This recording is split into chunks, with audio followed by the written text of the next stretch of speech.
Turf wars between illegal miners or zamas have become deadly for bystanders, recently resulting in the shooting of an innocent couple whose car had stalled without fuel right in the Zama war zone.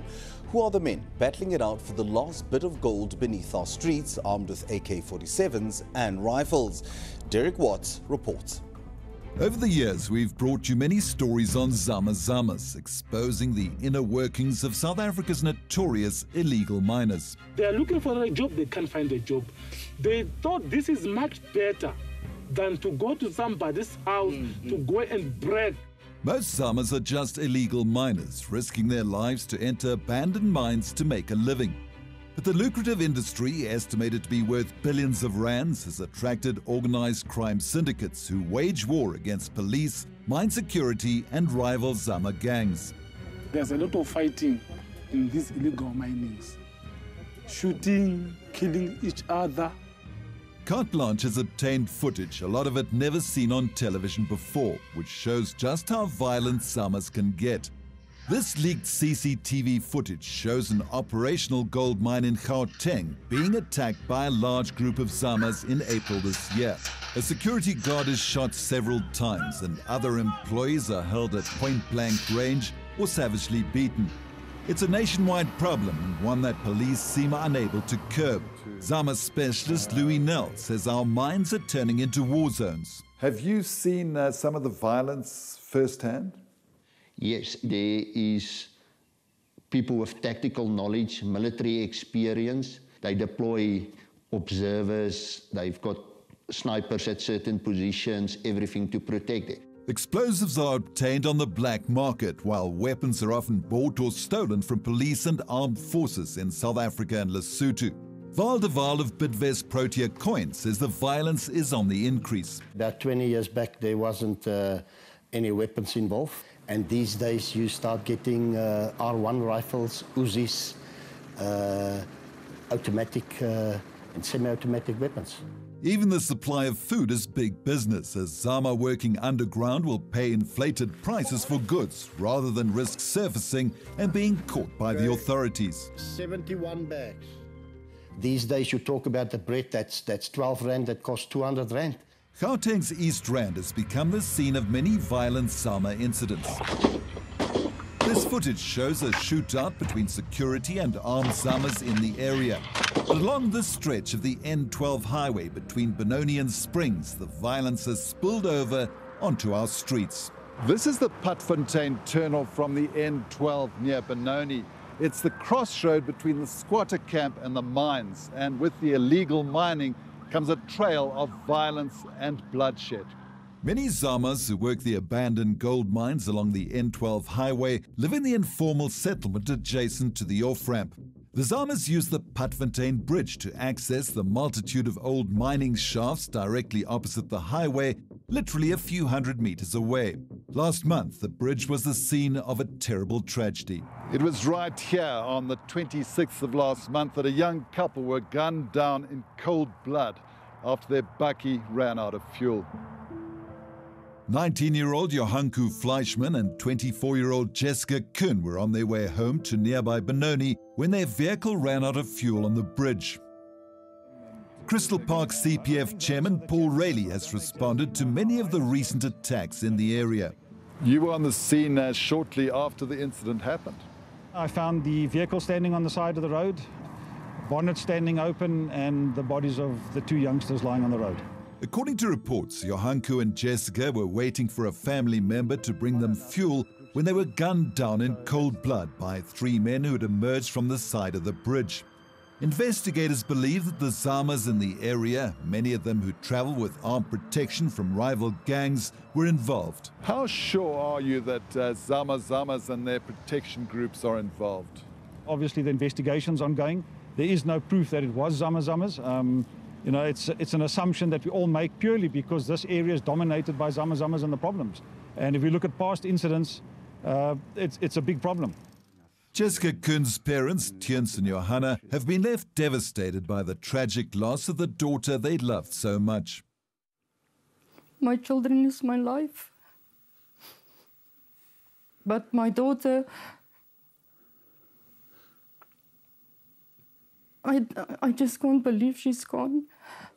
Jessica's father says she was looking forward to starting a new career as a nursery school teacher. She wanted so badly to have children and to teach children that it's just heartbreaking for us to be here tonight and to say that our daughter is not with us anymore. Private investigator 𝗵𝗶𝗀𝗶𝘆 has been hired by the 𝗲𝗵𝗶𝗀𝗶 family to look into the double murders. Two members of his team, former policemen Vince Harris and Werner Kokemoer, were part of the investigation. There's people doing protection work for them. That's where the danger comes in. Harris believes Johannesburg and Jessica were the victims of a tragic case of mistaken identity. He says the youngsters were probably mistaken for gold buyers or people who owed the zamas money. Not so sure those who are in the mines itself, but the so-called spotters or protectors. They are definitely involved. It's a nationwide problem with sites from Limpopo to the Free State and Mpumalanga and the Northwest under threat. Back in Gauteng, we found more trouble on the West Rand, where a group of zamas had occupied the 𝗃𝗃𝗃𝗃 gold mine near Krugersdorp. When the mine was put into business rescue, it resulted in a zama free-for-all. Last week, we accompanied a large police detachment during a tense standoff with armed zamas who'd embedded themselves on a hill on the site. The police say the zamas are still on the hill. We're going to go with them in this 𝗃𝗃𝗃𝗃 and just see what develops.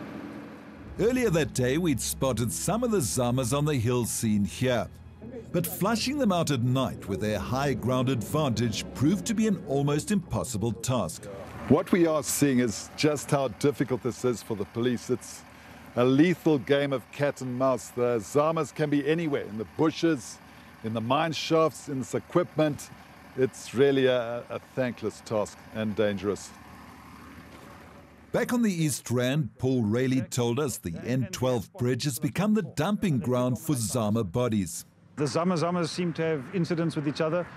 They fight amongst themselves, people are killed. And very often the bodies are then brought up from the mine and they dumped on the bridge. You can see just to our right, there's some sticks lying there. Last week there was a zama that was brought up that was murdered.